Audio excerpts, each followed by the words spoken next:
Praise the Lord. अजीजों, आइए हम परमेश्वर के पवित्र वचन में मनन करेंगे और निकालेंगे भजन संहिता 38 और उसकी 5वीं आयत। यहाँ पर परमेश्वर का वचन इस प्रकार कहता है कि मेरी मूर्खता के कारण कोड़े से लगे मेरे घाव बसाते हैं और सड़ गए हैं। मेरे अजीजों, हमारे प्राण उन भयानक कामों से घायल हो जाता है जो दूसरे हमारे साथ करते हैं, लेकिन अक्सर हम अपने पापों से भी घायल होते हैं। कभी कभी हमारी आत्मा में सबसे गहरे घाव व्यक्तिगत पाप का परिणाम होते हैं और इसका हमारे दिमाग, भावनाओं और हम खुद को सामान्य रूप से कैसा देखते हैं उस पर इसका प्रभाव पड़ता है। हम दोषी विचार और भावनाओं से ग्रस्त हो सकते हैं और आत्म अस्वीकृति या यहाँ तक कि आत्म घृणा का अनुभव कर सकते हैं। मेरे अजीजों, हमारे पाप न केवल हमें घायल करते हैं बल्कि वे उन लोगों को भी घायल करते हैं जिनसे हम प्रेम करते हैं और जिनकी हम परवाह करते हैं। जूली एक ऐसी माता है जिसके वयस्क बच्चे घायल हैं और वे वही हैं जिसने उन्हें घायल किया है। वो शराब पीती थी और या तो घर पर से अनुपस्थित रहती थी या बेहोश हो जाती थी और अनुपलब्ध रहती थी उन बच्चों की जरूरतों पे। कई बार ऐसा भी हुआ जब उसने नशे की हालत में हिंसा का प्रदर्शन किया। शराब की लत के परिणाम स्वरूप उसका और उसके पति का तलाक हो गया था। आखिरकार वो एक उपचार केंद्र में गई, लेकिन तब तक उसका बेटा क्रोधित हो चुका था और अजीब हरकतें कर रहा था और उसकी बेटी उदास और गुमसुम थी। अब जूली को क्या करना चाहिए? उसने उन्हें जो दर्द दिया है उसके लिए उसे वास्तव में खेद है और उन्हें यह बताया, लेकिन जूली सहित सभी के प्राणों में घाव रह गए हैं। न सिर्फ जूली बल्कि उसका बेटा और उसकी बेटी के हृदय के अंदर। इससे पहले कि उसके बच्चे घर से बाहर जाते, जूली ने यीशु को स्वीकार किया और नियमित रूप से कलीसिया जाने लगी। वो चाहती थी कि वे भी उसके साथ इसमें भाग ले, लेकिन तब तक वो जिसे कह सकते हैं कि किशोर अवस्था में पहुंच चुके थे उसके बच्चे और उनकी कोई भी रुचि उसमें नहीं थी। वो कॉलेज गए और अंततः शादी कर ली और उनके बच्चे भी हुए, लेकिन जूली के साथ उनके रिश्तों में दूरी बनी रही। ये साफ था कि वे आक्रोश से भरे हुए थे और अपनी माँ के साथ जितना संभव हो सके उतना कम समय बिताना पसंद करते थे। अब जूली के प्राणों में ये जानकर घाव हो गया है कि उसने अपने बच्चों को चोट पहुंचाई है और उसके द्वारा अस्वीकृत किए जाने की भावना से वो बच्चे जो है वो घायल हुए हैं। हालांकि वो समझती है कि वे ऐसा क्यों महसूस करते हैं, लेकिन ये पीड़ादायक बना रहा। वे क्या कर सकती थी? इस प्रकार के घाव को क्या ठीक कर सकती है? मेरे पास कुछ सुझाव हैं जो पवित्र शास्त्र पर आधारित है, जो मदद करेंगे। पहली चीज जो करने की है वो वह ये है कि वो अपने जिसे कह सकते हैं कि अतीत के बारे में परमेश्वर से खुलकर बात करना, जिसे कह सकते हैं कि वो कर सकती है। सब कुछ बताना और कुछ भी छुपाना नहीं चाहिए उसे। मेरे अजीजों, यदि हम वचन में देखते हैं तो देखते हैं कि राजा दाऊद ने बैतशेबा के साथ व्यभिचार करा और उसके पति उरिया की हत्या करवाकर बहुत पाप किया, ताकि उसे ये पता न चल सके कि दाऊद ने क्या किया था। फिर उसने अपनी, जिसे कह सकते हैं कि उसको अपनी पत्नी बना लिया। दाऊद किसी तरह लगभग 1 साल तक अपने पापों को नजरअंदाज करने में कामयाब रहा, लेकिन आखिरकार इस पाप से उसे इतना दुखी कर दिया कि उसे इसका सामना करना पड़ा। यदि हम देखें भजन संहिता 32 और उसकी 3 से 5 आयत, वचन कहता है कि जब मैं चुप रहा तब दिन भर कराते कराते मेरी हड्डियां पिघल गईं, कि रात दिन मैं तेरे हाथ के नीचे दबा रहा और मेरी तड़ावट धूप काल किसी झुरझाहट बन गई। जब मैंने अपना पाप तुझ पर प्रकट किया और अपना अधर्म न छिपाया और कहा मैं यहोवा के सामने अपने पापों को मान लूंगा, तब तूने मेरे अधर्म और पापों को क्षमा कर दिया। मेरे अजीजों, हालांकि परमेश्वर पहले से ही जानता है कि हम हर समय क्या करते हैं, हमारे लिए यह महत्वपूर्ण है कि हम अपने गलत कार्यों को पूरी तरीके से स्वीकार करें, क्योंकि इससे उसे हमारे पापों को, जिसे कह सकते हैं कि हमारे प्राणों को शुद्ध करने में मदद मिलती है। हम किसी समय किसी भी चीज के बारे में परमेश्वर से बात कर सकते हैं और जानते हैं कि हमें कभी भी निर्णय या अस्वीकृति का अनुभव नहीं होगा। अंधेरे में छिपी गुप्त बातों के बारे में बात करना अक्सर वही चीज होती है जो हमें उनसे मुक्त कराती है। परमेश्वर आंतरिक अस्तित्व में सत्य की लालसा रखता है। मेरे अजीजों, कभी भी रोशनी से इतना मत डरो कि अंधेरे में ही रहना पसंद करने लगो। हालांकि दाऊद ने लंबे समय तक अपने प्राणों को नजरअंदाज किया था, लेकिन उसके कबूलनामे से यह स्पष्ट है कि उसे इसका भार महसूस हुआ। शायद वह इतना व्यस्त रहा कि उसे इसके, जिसे कह सकते हैं कि इसको निपटाना नहीं पड़ा था, या हो सकता है कि उसको इसके लिए बहाने बनाए हों। एक और तरीका जिससे हम अपने पापों से निपटने के लिए बच सकते हैं वह है इसका दोष किसी और पर मर देना। मेरे अजीजों, हम स्वयं आश्वस्त हो गए होंगे कि यदि उन्होंने वे नहीं किया होता जो उन्होंने किया, तो हमने वो नहीं किया होता जो हमने किया। हालांकि इस तरह की सोच सच्चाई का एक अंश हो सकती है, परंतु हम पाप के बोझ से कभी भी मुक्त नहीं होंगे जब तक कि हम इसकी जिम्मेवारी नहीं लेते और उसे खुले में नहीं लाते। मेरे अजीजों, अगली चीज जो आपको करनी है वो उस क्षमा को प्राप्त करना है जो आपने मांगी है। इसे विश्वास से प्राप्त करें और याद रखें कि आपकी भावनाएं तुरंत नहीं बदल सकती हैं।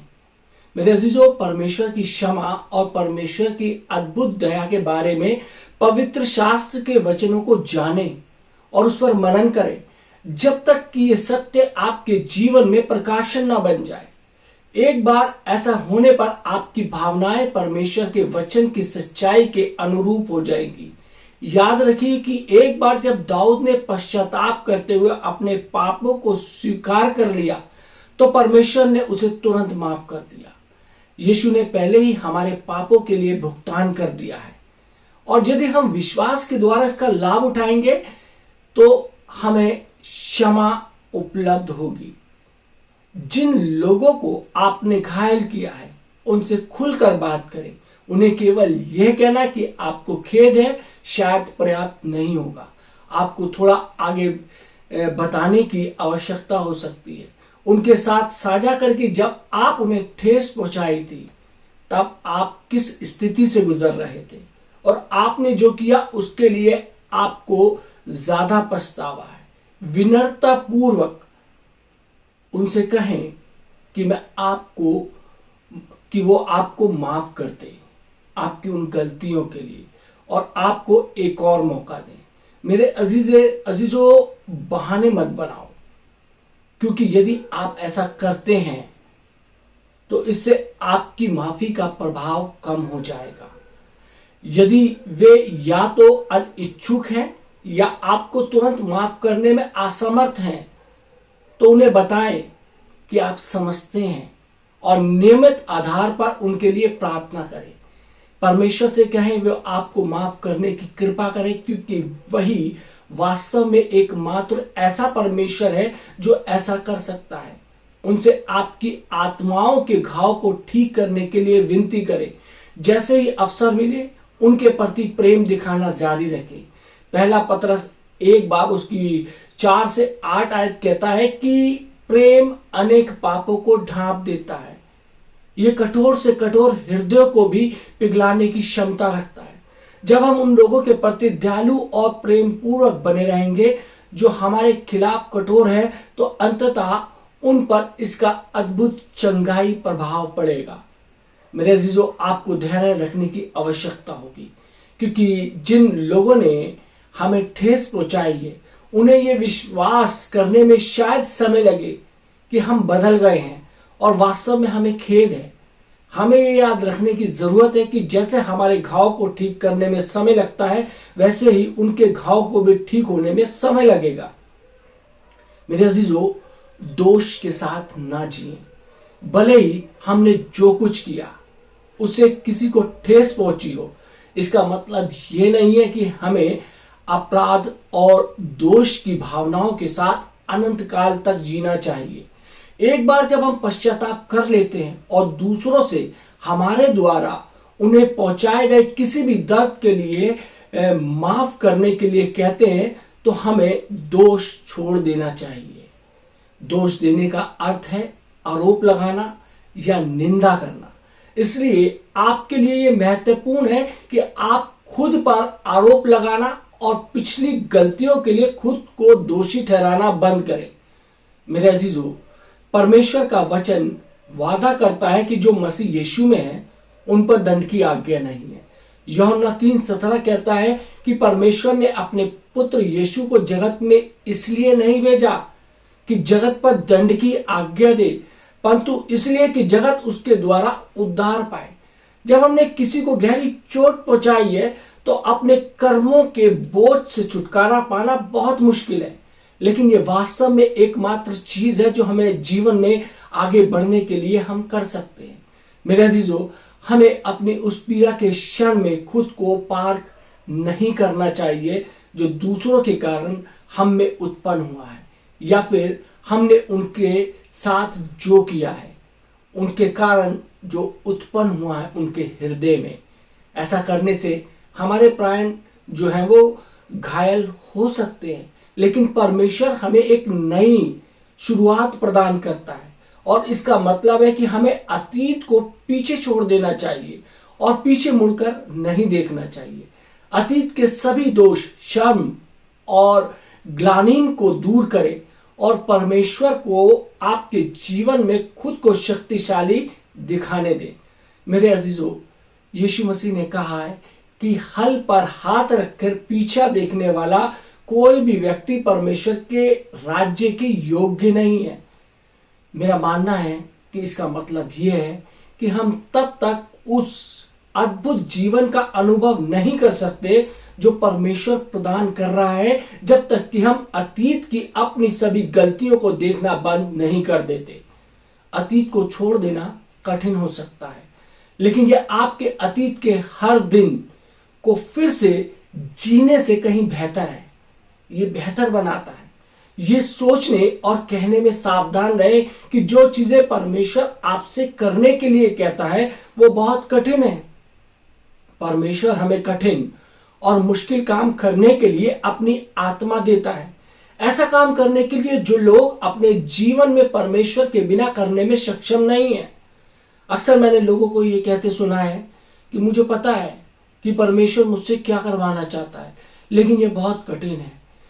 मैं ये भी देखता हूं कि वे दुखी और अतृप्त जीवन जी रहे हैं। मेरे अजीजों, यह आश्वस्त होना कि परमेश्वर की इच्छा को पूरा करना बहुत कठिन है। अक्सर लोगों को मसीह के प्रति अपनी प्रतिबद्धता से पीछे हटने का कारण जो है उठाते हैं। एक समय में वो पूरी तरीके से प्रभु की आज्ञा मानने की इच्छा रखते थे, लेकिन जब उन्होंने कुछ ऐसा करने के लिए कहा गया जो कठिन था, तो उन्होंने फैसला किया ये बहुत कठिन था, और वे अपने पुराने जीवन में जीने के तरीके पर वापस लौट गए। मेरे अजीजों, कई शिष्य जो कभी यीशु का अनुसरण करते थे, जब उन्होंने उनसे ऐसे काम करने के लिए कहा जो उन्हें बहुत कठिन लगते थे, तो वह अपनी पुरानी जीवन शैली में लौट गए थे। यूहन्ना 6 बाब उसकी 60 आयत से 66 आयत में हम देख सकते हैं। बहुत से और भी शिष्य थे इन 12 शिष्यों के अलावा जो उसके पीछे चलते थे। मेरे अजीजों, परमेश्वर हमसे कभी भी कुछ करने के लिए नहीं कहता जब तक कि वो हमें ऐसा करने में सक्षम नहीं बनाता। वो चाहता है कि हम विश्वास करें और विश्वास के साथ कदम उठाएं, और जब हम ऐसा करेंगे तो हमें पता चलेगा कि परमेश्वर के साथ सब कुछ संभव है। मेरे अजीजों, हमें हर चीज के लिए परमेश्वर पर भरोसा करने के रिश्ते में आमंत्रित किया गया है, निमंत्रण दिया गया है, बुलाया गया है, और उन चीजों में से एक है उस पर इस बात पर भरोसा करें कि वो हमारी सभी अतीत की गलतियों और उनसे होने वाली पीड़ाओं से निपटेगा। मेरे अजीजों, इससे कोई फर्क नहीं पड़ता कि आपने क्या किया है, और इससे कोई फर्क नहीं पड़ता कि ये कितना बुरा था। आपके लिए एक नई शुरुआत है। ये विश्वास करना कि ये आपके जीवन की ओर पहला कदम है। हम अक्सर महसूस करते हैं कि हम सजा के पात्र हैं, इसलिए दुखी बने रहना खुद को सजा देता है। लेकिन मसीह के सुसमाचार की एक अच्छी खबर यह है कि उसने हमारा दंड जो है वो अपने ऊपर ले लिया। हमारे ही अपराधों के कारण वो घायल हुआ।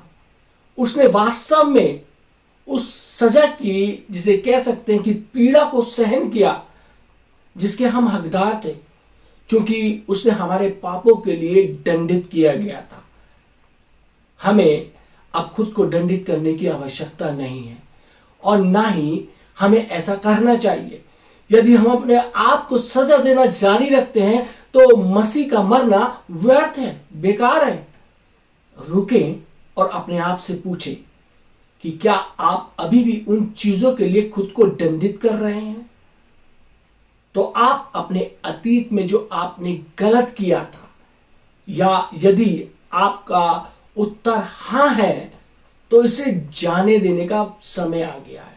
ये कितना आश्चर्यजनक होगा यदि कोई आपके अपने अपराधों के लिए आजीवन कारावास में हो और एक दिन जेल की उस कोठरी में आए, दरवाजा खोले और कहे कि आप स्वतंत्र हैं, क्योंकि किसी ने आपकी सजा पूरी करने और आपकी सजा स्वयं पर लेने की पेशकश रखी है।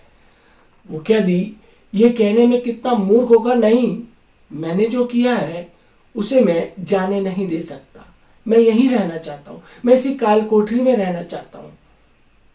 मेरे अजीजों, हम में से अधिकांश आसानी से सहमत हो सकते हैं कि ये मूर्खतापूर्ण होगा, और लगभग कोई भी ऐसा नहीं करेगा। फिर भी यीशु ने हमारे लिए जो किया, यदि हम उसे अस्वीकार करते हैं तो हम वही मूर्खता का, जिसे कह सकते हैं कि मूर्खता करते हैं। मेरे अजीजों, यीशु हमारा विकल्प बन गए। उन्होंने कष्ट सहा और हमारे पापों के लिए प्रभु यीशु मसीह को दंडित किया गया है।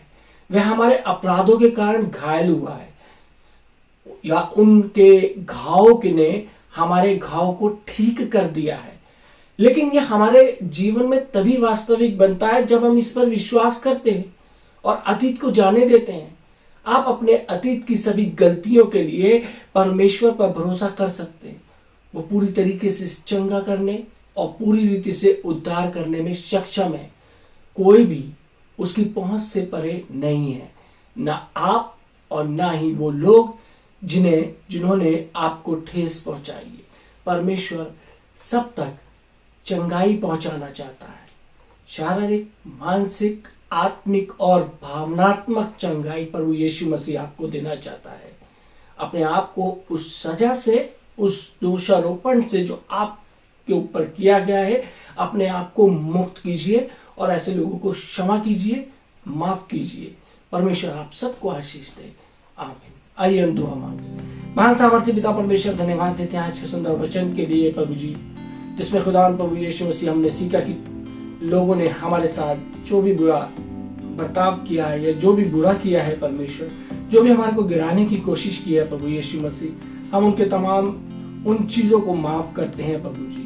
आप हमें सामर्थ्य दे परमेश्वर, अपनी इच्छा पर चलने की शक्ति प्रदान कीजिए परमेश्वर, ताकि हमारा हृदय एक क्षमा वाला हृदय हो सके और हम अपने जीवन में अपने आप को भी क्षमा करने वाले हो सके और अपने जीवन में आगे बढ़ने वाले हो सके। हमारे जीवनों को प्रभु जी आप अपने नाम का और जलाल के लिए इस्तेमाल कीजिए। जितने लोगों ने परमेश्वर ये आज का वचन सुना है, ये आज का वचन उनके लिए लाभकारी हो। यीशु मसीह के नाम से मांगते हैं, आमीन।